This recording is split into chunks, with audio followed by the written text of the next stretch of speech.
كلم أبوه بالحسنى وبالهدى نصحوه،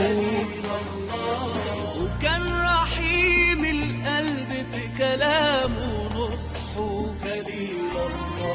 كلم أبوه بالحسنى وبالهدى نصحوه، وكان رحيم القلب في كلامه نصحه.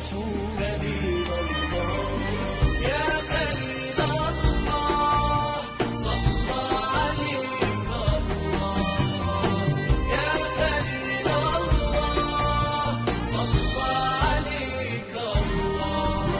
قال له أنا خايف عليك، دعا ربنا يسامحه.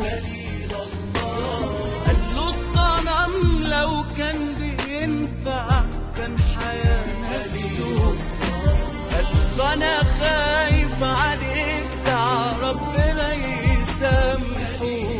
قال له الصنم لو كان بينفع كان حياة نفسه.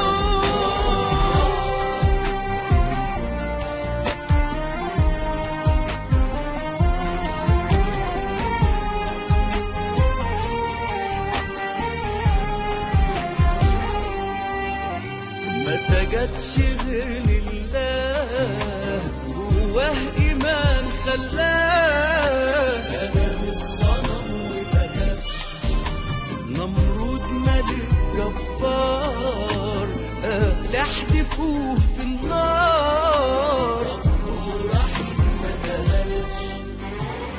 يا خليل الله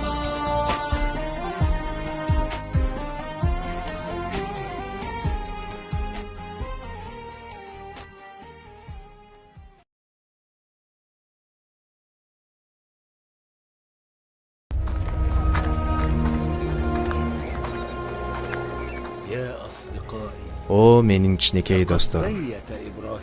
Ошентип Ибрахим бул шаардагы коом ишенген каапырчылык ишенимдерин талкалоого бекем ниет кылды. Жана аларга иш жүзүндө сабак берүүнү чечти. Алар сыйынып жаткан кудайлар пайда дагы, зыян дагы алып келбешин. Алардан жакшылык да, шапаат да жок экенин жана алар көрө албайт да, уга албоосун да билдиргиси келди. Ал жалган кудайлардын чыныгы абалы, чоңу да, кичинекейи да алсыз. Алардын баарынан эч нерсе жакшылык да, жамандык да болбоосун көргөзүүнү каалады.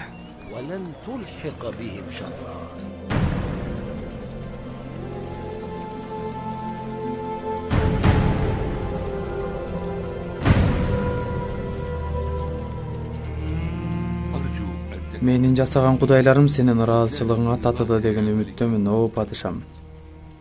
О Азар, сен кудайларга эң жакын адамсың. Сен адамдардын жүрөгүндөгү ыйманды ойготосуң. Жана сен жасаган бул бут кудайлар жылтырап, өзүнчө эле сыйкырдуу. Алар мени ар дайым ибадатка тартып турат. Ошондуктан мен сенден ар дайым жаңы кудайларды алып турам. Алар ыкыластуу, колу чебер пенде жасаган берекелүү кудайлар. Өмүр бою кудайлардын жана сенин кызматыңда болгонго даярмын, о өкүмдарым. Жана мени бул нерседен өлүмдөн башка эч нерсе тоса албайт. Мени мындан өлүм гана тоса алат.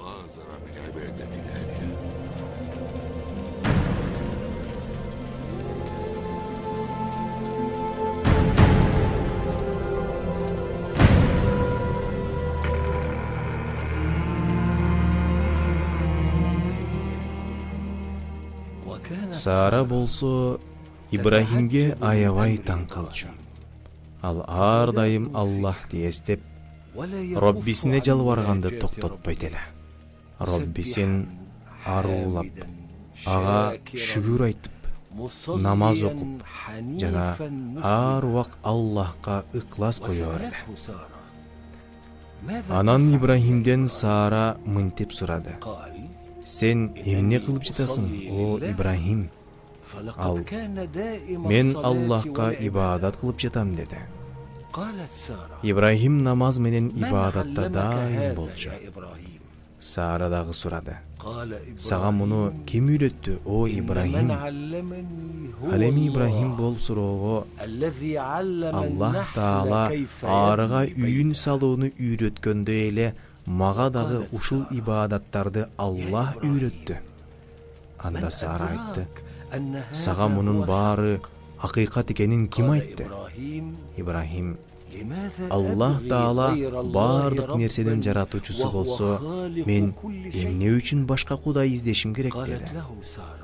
Сара айтты: ал сени угабы? Ал менин сырымды да, сыртымды дагы билет. Жүрөктөгүнү да, кыянат кылган көздөрдү да билет, деди Ибрахим. Ошондо Сара: мен Ибрахим менен чогуу ааламдардын Раббиси болгон Аллахка ыйман келтирдим деди. Ошентип Ибрахим менен Сара чогуу ыйман келтиришип, Аллах Тааланы Кудайды жалгыз деп мусулман болушту. Муну менен алар өзүнүн каапыр коомуна каршылаш болуп калышты.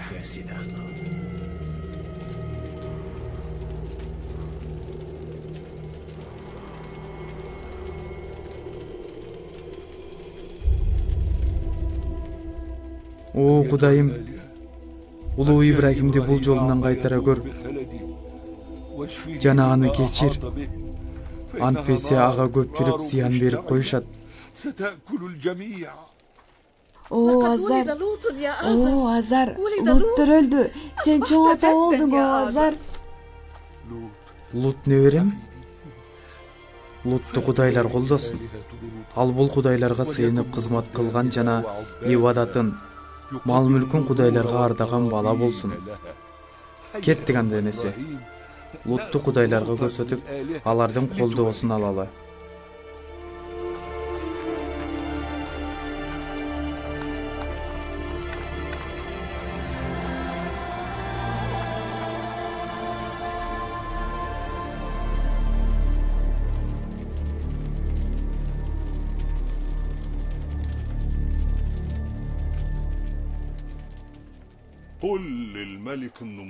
Падыша Нумрудка айтып кой, жылдыздардын айтуусу боюнча байлыктын түбү эсепсиз. Ооба, байлык эсепсиз. Байлык менен адам улуу болот жана бийик даражаларга көтөрүлөт. О Иргал,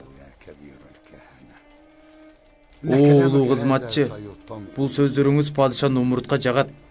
Бул сөздөрүңүз үчүн ал чоң майрам уюштурат.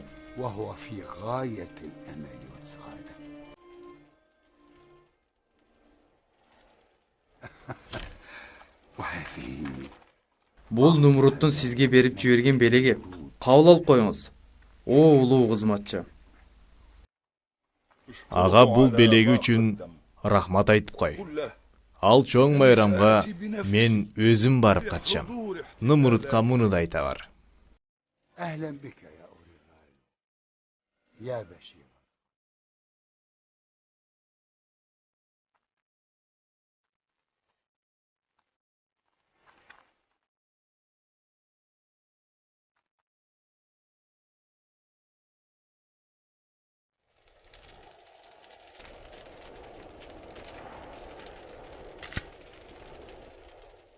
О ата, Иргал деген ким эле ал?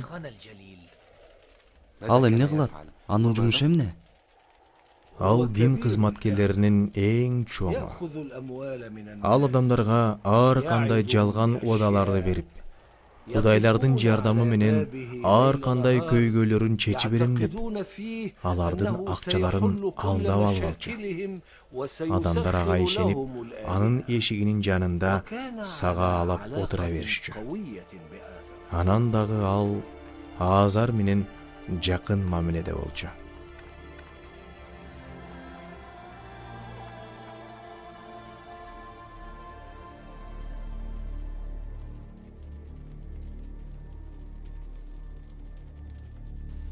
Саламым сага, о улуу кызматчы.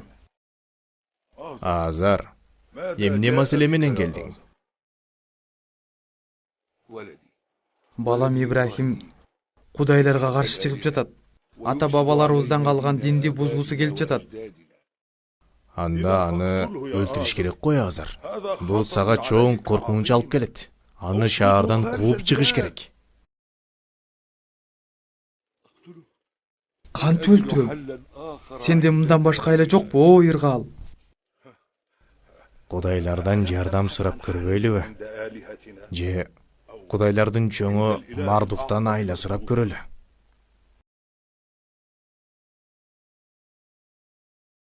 О, шорум катты го менин. Ибрахим жолунан кайтпаса, менин акылым таят жакында. Шаардын баары өрттөнсө өчүрө албагандай эле, ал дагы өзүнүкүнөн кайтпайт. О, Азар, сен менин эски досумсуң. Мен сени сүйдүрүү эмес, күйдүрүү айтайын. Сен айтып жаткан нерсе сага жана балаңа бале алып келет. Улуу кудайыбыз Мардух дагы Ибрахимдин кылганын көрүп, жөн карап турбайт. Ага көп каргыш айтат. Балким өлтүрүп да коюшу мүмкүн.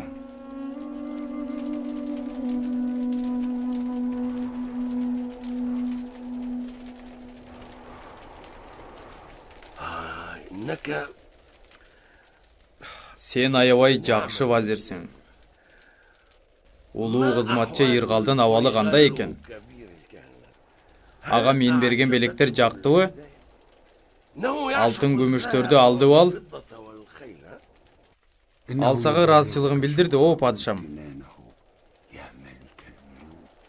Жана ал сенин майрамыңа өзү келип катышаарын айтты.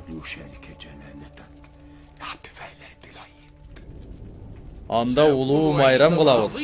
Бул майрам тарыхый майрам болот. Мен өзүмдүн улуулугумду, күчүмдү ааламдарга даңазалайм.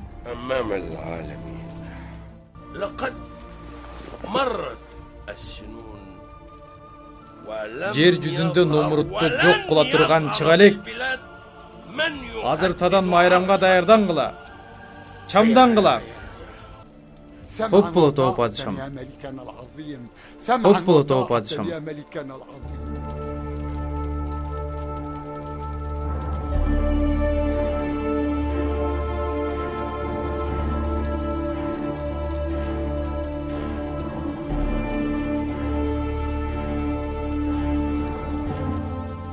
О улуу кудай Мардух, биздин неберебиз Лутту сактай көр. Аны өзүңө сыйынуучу, өзүңө кызмат кылуучу, сажда кылуучу кулдардан кыл. Аны өз коргооңо алгын. О эгем, о Раббим, Лутту өзүң коргоп бер. Лут кайда? Ал ата-энеси Ибрахим менен Сааранын жанында. Эмнеге ушундай күндө өзүнүн майрамында Лутту бул жерге алып келбейт? Эмнеге аны кудайлардын колдоосуна алып келбейт? Сен Сааранын көпкө чейин төрөбөгөнүн билбейсиңби, о Азар? Ибрахим менен Саара узак убакыт күткөн баласын эркелетип отурушса керек да. О, балам Ибрахим, кантип кудайларды жок жашайсың? Сага жүрөгүң өрттөнүп жатат, балам.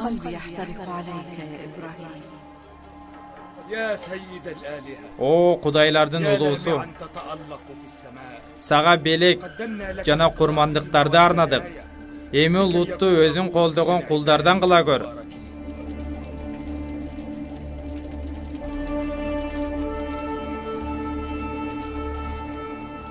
Ибрахим бул чогулушка кирип келди да, менин балам Лутту ушул күнөөлүү майрамда көргүңөр келип жатабы? Эй коомум, Аллахтан корккула жана ага гана ибадат кылгыла. Эгер билсеңер, ушул силер үчүн жакшыраак.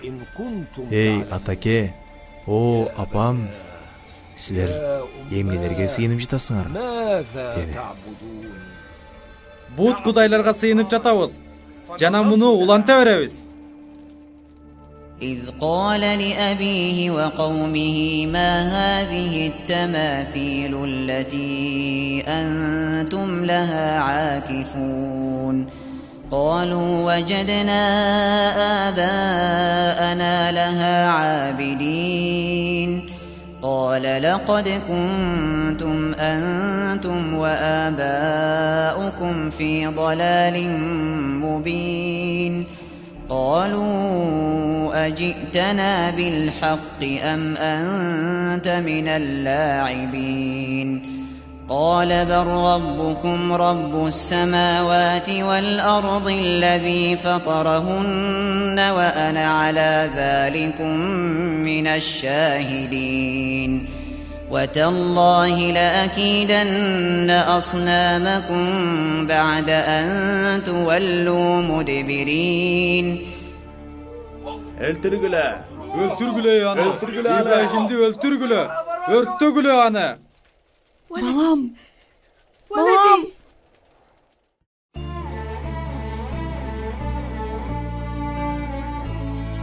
يلي خليلك ربنا من زيك يلي ضيوفك من السما نزلت لك خطك مناسكنا يلي بنيت البيت سلمنا لبيك رب البيت ورثنا قبلتنا قبل الرسل بسنين وجهت أمتنا بيها ليوم الدين يلي خليلك ربنا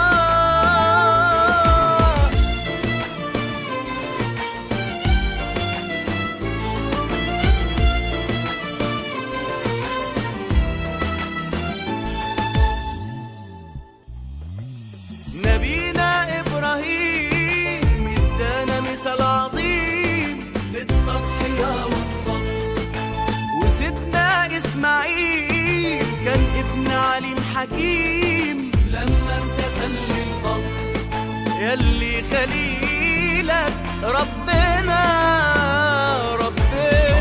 علينا في الصلاة اسمين سيدنا الخليل ونبينا ضايل عين سيدنا النبي محمد صلوا يا موحدين ألف صلاة اللي بدأ بالدين واللي ختم بالدين يلي خليلك ربنا